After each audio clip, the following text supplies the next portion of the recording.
Joined by our Spotlight of the Week, Mute the Messiah. How are you today? I'm doing fantastic. I'm glad to be here. That's good. Yeah. So, can you tell us, who is Mute the Messiah? So it started as like a pen name I kind of had just for poetry I would write in like high school and stuff. And my friends or people that I would perform with would be like, you know, this has like a rhythm to it. You can really make this like a hip hop thing, like a rap. And I always liked rap. I never saw myself as that, but as I started to perform live more, I started like wanting to perform poems in that way, in that style. So what the name means kind of is like voice of the voiceless. So like I like to kind of, I feel like I like to make music that I guess speaks to people a lot, motivates people. That's good. Yeah. Nice. So how were you introduced to music and rap? I used to listen to, let's see, in the early days, I remember I was like a kid. I was actually watching All That. I don't know if y'all remember the show All Nickelodeon. That. Yeah, She's All too That. young. Yeah. She's too young. She's too young? Okay.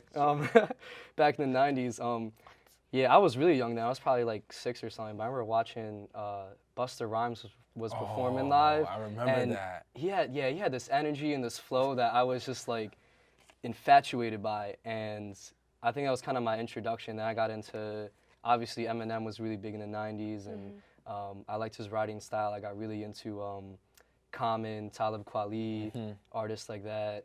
The Roots for sure, Tech Nine, De La Soul. Being from Long Island, De La Soul was actually They're huge, someone that my parents would play a lot, so I would be into music like that. So, if you can give an estimate or a pinpoint exactly, how long has Mute the Messiah been rapping? I mean, I've been writing forever, but Mute the Messiah has been rapping since it was probably like the end of high school. I kind of finally got like the confidence to do live performances with hip hop, and I've been recording stuff since pretty much since I came here, learning audio stuff. Yeah, So, easy yeah. to get things now. Yeah. Yeah, you know, yeah. So it's been a while since you were rapping. So what came first, the producing or the rapping? I'm not really a big producer. Like I have put out projects before where I've tried to produce beats, but I feel like it's either the tempo doesn't feel right or the instruments feel like they're not complementing each other in the right way.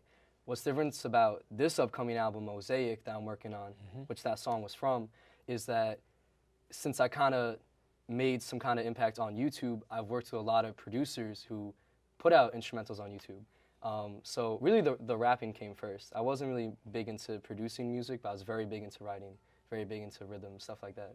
So, what makes you or your sound unique? What makes my sound unique is like, there's really no way to define it. It's hard because like, I mean, coming up in Long Island, a lot of the hip hop shows I would do, there's not a lot of rappers there. It's not a huge scene. Yeah. But what's big there is metal, is pop punk, stuff like that. So I would actually do a lot of covers with bands there, like My Sword and Shield or Vigilantics or some local bands. But then I'll also dwell in, I've done a song with Island Tonic, reggae style. Yeah. Oh, I've worked wow. with, I remember. yeah. I remember, Kendall, there we go. Yes, Kendall, yes, Kendall's featured on that. Yeah, I reached out to him about that. I've done music that's very funk-based, music that's very R&B based, trap based. Like, there's really no way to define like what my sound is. I think that's what makes me like unique as an artist. So you've had a lot of projects and stuff. So what's the hardest part of creating a project? I'd say the hardest part, I'm pretty good at like thinking about like just concepts for albums. That comes to me pretty easily, just being like a natural like poet as how I started. I think the hardest part is getting like the best recordings I can. Like I'll record stuff like over and over and over again, trying to get like the perfect take. And also a lot of times it's getting features together because I like to collaborate. Yeah, with other people. There's a song on this album that features Josh Finkel. He's a saxophone player.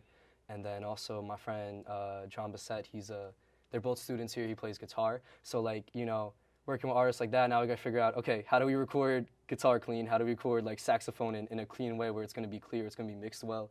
So as much as I like collaborating, it is kind of hard like getting people together, I guess, but I think it's worth it with how fun it is and how it can improve, like how it could bring something new to a project that, because I can't play saxophone, so Yeah. how could bring something new to a project that might have not been there before, so.